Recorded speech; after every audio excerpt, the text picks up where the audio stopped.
آج ہمارے پاس بیسکلی ناظرین جو لیٹسٹ خبر یہی آئی ہے کہ سولر پینل سے متعلق حیران کن انہوں نے ڈیسیجن لیا ہے، جس میں امریکہ نے کمبوڈیا، تھائی لینڈ، ملیشیا اور ویتنام سے سولر پینلز کی امپورٹ پر 3521% تک ٹیرف لگانے کا اعلان کیا ہے۔ 3521%۔ ناظرین یہ ایک بہت بڑا نمبر ہے اور یہ بہت حیران کن نمبر ہے، اور امریکہ کے بیسکلی ناظرین کامرس ڈپارٹمنٹ نے یہ اقدام کیا ہے۔ یہ انویسٹیگیشن 1 سال پہلے شروع ہوئی تھی، جب امریکہ کے کئی بڑی سولر ایکوپمنٹ کمپنیز نے اس وقت کے صدر جو بائیڈن کے ایڈمنسٹریشن سے درخواست کی تھی کہ ان کے امریکن آپریشنز کو پروٹیکٹ کیا جائے۔ ناظرین یہ ٹیرفز 2 الزامات کے جواب میں لگائے گئے ہیں۔ پہلا یہ کہ چین ان ممالک کی کمپنیز کو دے رہا ہے، اور دوسرا یہ کہ یہ کمپنیز امریکن مارکیٹ میں انفیئرلی چیپ پروڈکٹس ڈمپ کر رہی ہیں۔ اب آئیے ڈمپنگ کے کانسیپٹ کو سمجھتے ہیں۔ ناظرین ڈمپنگ کا مطلب ہوتا ہے کہ جب کوئی بھی کمپنی یا کوئی بھی ملک کسی دوسرے میں اپنی پروڈکٹس کو انتہائی کم قیمت پر، یہاں تک کہ کاسٹ سے بھی کم پر بیچتا ہو تاکہ مقامی کمپنیز کو مارکیٹ سے نکال سکے، تو اسے ڈمپنگ کہتے ہیں۔ یہ انٹرنیشنل ٹریڈ لاز کے تحت ویسے تو غیر قانونی ہے۔ مختلف کمپنیز اور ملکوں کے لیے ٹیرف کے ریٹس مختلف ہیں۔ کمبوڈیا کے کچھ سولر ایکوپمنٹ ایکسپورٹس کمپنیز کو سب سے زیادہ 3521% تک کا ٹیرف لگے گا، کیونکہ انہوں نے کامرس ڈپارٹمنٹ کی انویسٹیگیشن میں مناسب کوآپریشن نہیں کی۔ دوسری طرف چینی کمپنی جن کے ملیشیا میں بنائے گئے پروڈکٹس پر سب سے کم 41% ٹیرف ہے۔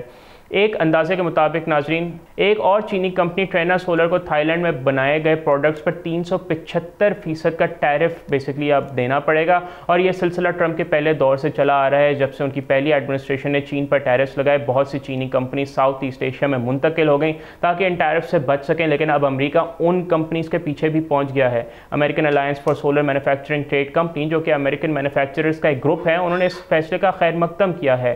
ان کے لیڈ کاؤنسل ٹم برائن نے کہا ہے کہ یہ امریکن مینوفیکچرنگ کے لیے ایک حتمی فتح ہے اور اس بات کی تصدیق کرتی ہے جو ہم پہلے سے جانتے تھے۔ چینی ہیڈ کوارٹرز والی سولر کمپنیاں سسٹم کو چیٹ کر رہی ہیں۔ اب آئیے دیکھتے ہیں کہ اس کا امریکی عوام پر اثر پڑے گا۔ ناظرین 2023 میں امریکہ نے ان 4 ممالک سے تقریباً $12 ارب کے سولر ایکوپمنٹ امپورٹ کی تھی۔ یہ یو ایس سینس بیورو کے اعداد و شمار ہیں۔ تو اگرچہ یہ ٹیرفز امریکی سولر پینل مینوفیکچررز کی مدد کریں گے، لیکن اس سے امریکن بزنسز اور صارفین کو ایڈیشنل کاسٹ کا سامنا بھی کرنا پڑے گا، کیونکہ جو بیسکلی سستے سولر پروڈکٹس ہیں وہ اب مارکیٹ میں دستیاب نہیں ہوں گے۔ یہ جو نئے ٹیرفز ہیں ٹرمپ ایڈمنسٹریشن کے پہلے سے لگائے ہوئے ٹیرفز کے اوپر ایڈ ہوں گے، اور یاد رہے کہ ٹرمپ اب تک چین سے آنے والی پروڈکٹس پر 145% تک ٹیکسز لگا چکے ہیں۔ دوسرے ممالک پر جولائی تک 10% کا بلینک ٹیرف لگایا، اور ان کی ایڈمنسٹریشن نے پچھلے ہفتے کہا تھا کہ جب نئے ٹیرفز پرانے ٹیرفز میں ایڈ ہوں گے تو کچھ چینی پروڈکٹس پر ٹوٹل 245% تک ٹیرف پہنچ سکتا ہے۔ یہاں پہ ناظرین دلچسپ بات یہ ہے کہ یہ ٹیرفز اس وقت اناؤنس ہوئے جب حال ہی میں چینی صدر شی جن پنگ نے ویتنام، ملیشیا اور کمبوڈیا کا دورہ مکمل کیا۔ اس ٹرپ کا مقصد چین کے ساتھ تعلقات مضبوط کرنا اور ان ممالک کو امریکہ کی جانب سے جو یونیلیٹرل بولنگ کہتے ہیں اس کے خلاف مزاحمت کے لیے تیار کرنا تھا۔ جواب میں چین نے بھی امریکی پروڈکٹس پر 125% ٹیرف لگا دیا اور آخر تک لڑنے کا عزم ظاہر کیا ہے۔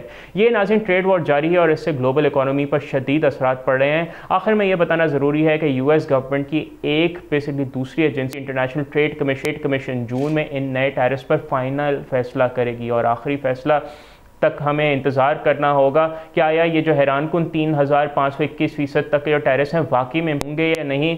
کافی انسین نمبرز آ رہے ہیں امریکہ سے، اینڈ اٹس جسٹ کریزی اگر اس کو ہم ایک لفظ میں اس کو سمرائز کریں۔ سبسکرائب کریں اور بیل دبائیں تاکہ کوئی خبر رہ نہ جائے۔